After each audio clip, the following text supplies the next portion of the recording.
नमस्कार दोस्तों, मैं doctor Saurabh Jain, professor and head department of urology, Gandhi medical college Bhopal.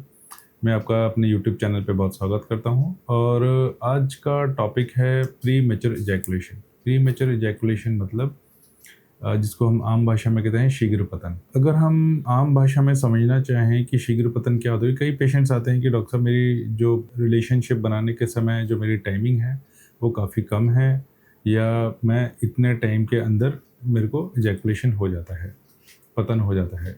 तो इसके लिए हमको समझना है कि एग्जैक्टली हम शीघ्र पतन किसको कहते हैं, क्योंकि अक्सर ये गलत भ्रांतियों पे बेस्ड होता है। लोग प्रॉपर मेडिकल ओपिनियन लेने की बजाय किसी दोस्त से बात करना या कहीं कोई इंटरनेट पे लिटरेचर पढ़ना पसंद करते हैं, और जिसके कारण उनके दिमाग में कई शंकाएं रहती हैं। तो आज इस वीडियो के द्वारा हम उन सवालों को एड्रेस करेंगे जो अक्सर पेशेंट के दिमाग में घूमता है। तो प्री मैच्योर इजैकुलेशन हम उस कंडीशन को बोलते हैं जिसमें हमारे डिज़ायर या पार्टनर के डिज़ायर के पहले ही इजैकुलेशन हो जाए। कई लोग इसको टाइमिंग के साथ जोड़ के देखते हैं कि मैं इतने जल्दी इजैकुलेट कर जाता हूँ, इतने टाइम के अंदर इजैकुलेट कर जाता हूँ, जो कि साइंटिफिकली प्रैक्टिकल नहीं है, क्योंकि टाइमिंग कोई भी नहीं देख सकता है उस एक्ट के दौरान। अगर हम मेडिकल टर्म में समझना चाहें तो ऐसा इजैकुलेशन जो कि 1 मिनट के अंदर हो जाए और जो 6 महीने तक परसिस्ट करे, क्योंकि प्री मैच्योर इजैकुलेशन या जल्दी इजैकुलेशन किसी भी मेल को कभी भी हो सकता है, लेकिन अगर वो परसिस्ट करता है 6 महीने तक लगातार और इसके कारण इंटरपर्सनल डिस्टर्बेंस हो रही है या साइकोलॉजिकल इश्यूज आ रहे हैं, डिप्रेशन हो रहा है, एंग्जाइटी हो रहा है, तो फिर उसको प्री मैच्योर इजैकुलेशन की हम कैटेगरी में रखते हैं, जिसके लिए आपको अपने यूरोलॉजिस्ट से कंसल्ट करना चाहिए और उसका ट्रीटमेंट लेना चाहिए। तो दोस्तों, अब देखते हैं हम इसके कारण क्या होता है। प्री मैच्योर इजैकुलेशन के जो कारण है उसमें सबसे इम्पोर्टेंट कारण होता है साइकोलॉजिकल इश्यूज़।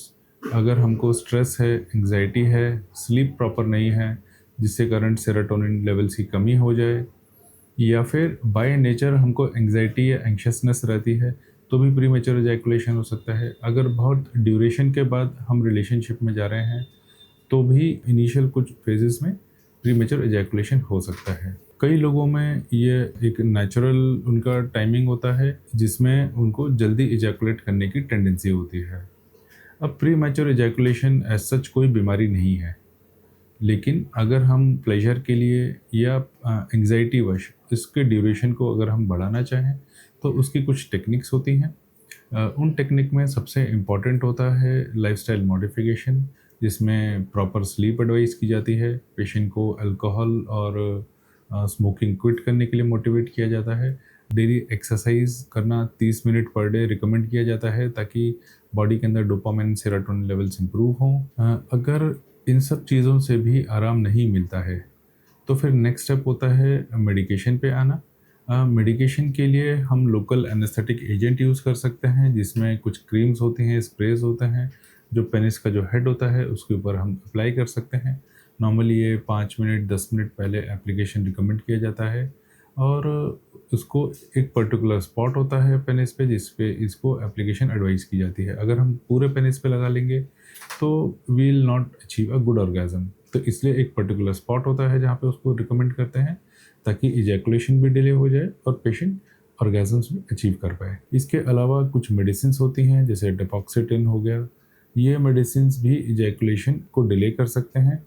अगर कम डोज से आराम नहीं मिलता तो आपका डॉक्टर प्रोग्रेसिवली डोज को बढ़ा सकता है। तो आई होप दोस्तों इस वीडियो ने आपके प्री मैच्योर इजैकुलेशन से संबंधित काफ़ी क्वेश्चंस को एड्रेस किया होगा, और अगर आपको ये वीडियो पसंद आया तो आप मेरे चैनल को लाइक करें और उसको सब्सक्राइब करें। Thank you so much.